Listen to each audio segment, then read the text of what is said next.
kufahamu mapendo yake Mungu kwetu.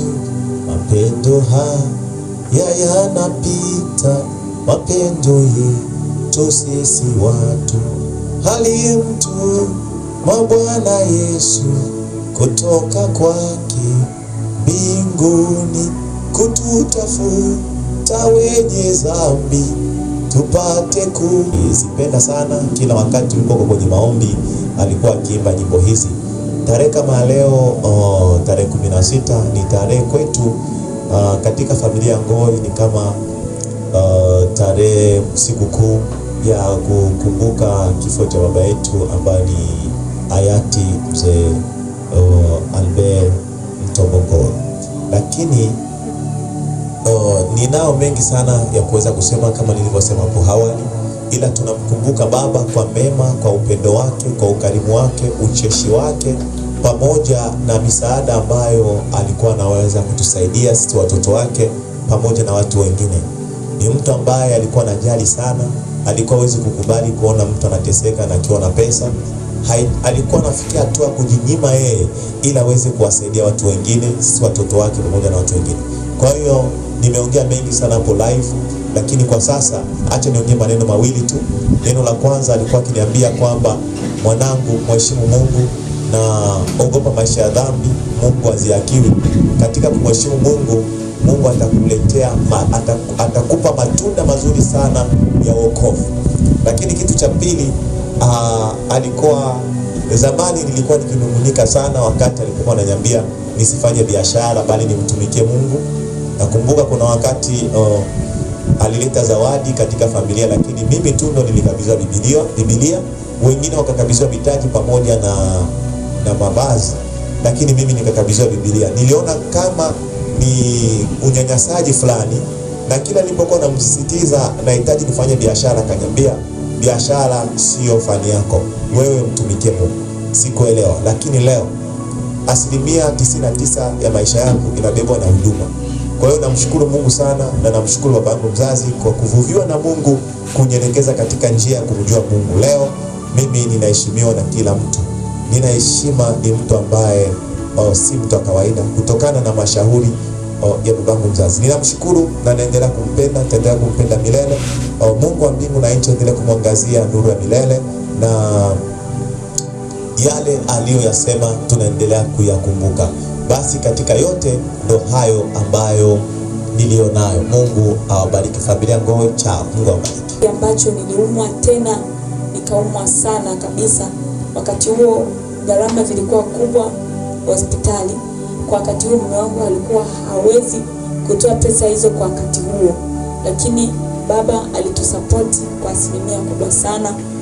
Alitunga mkono, hakutuacha nyuma hata hatua moja.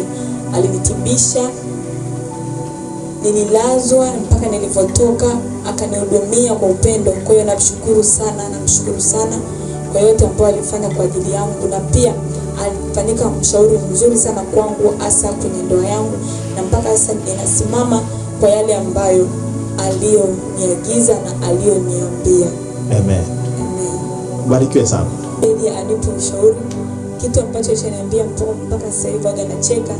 Nilikuwa bado mdogo sana, sasa nilikuwa sielewi maana yake nini. Akaniambia, ukiona mwanangu alinishauri mengi sana, lakini kimoja akaniambia, ukiona mwanangu anakuwa hivyo, maana mwanangu pia namjua, kwa hiyo ukimwona na paniki, wewe chukua maji uweke mdomoni, kwa hiyo usiongee chochote. Kwa hiyo nilishangaa sana. Sasa nikasema, nikashinda kumuuliza kwa heshima, niweke maji mdomoni ili yani kiaje?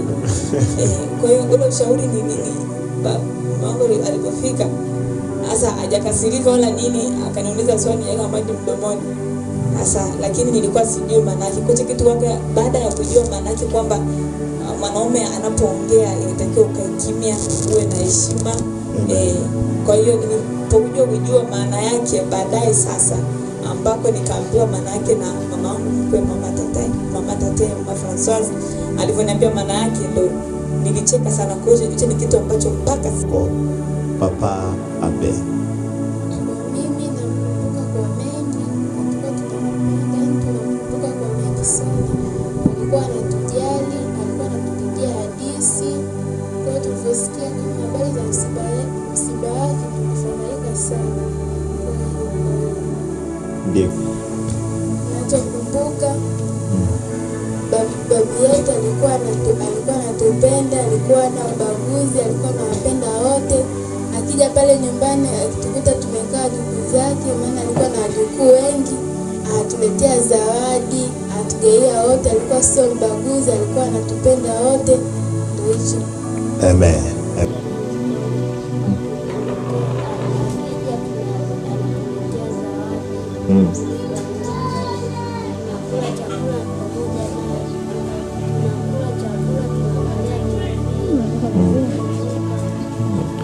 Haya, unaumisi? Sawa na ubarikiwe sana Melkisedeki. Ni kitu ambacho naweza kufanya kama zawadi, kwa sababu nakumbuka alipofariki niliimba wimbo kama ishara ya upendo ama kukumbuka. Kwa hiyo ndio wimbo ambao nitauimba tena hapa kwa leo, ambao ni siku ya kumbukumbu yake. Karibu. Amen. Ilikuwa kama ndoto Papa, leo umetuacha. Ilikuwa kama ndoto Papa, leo umetuacha.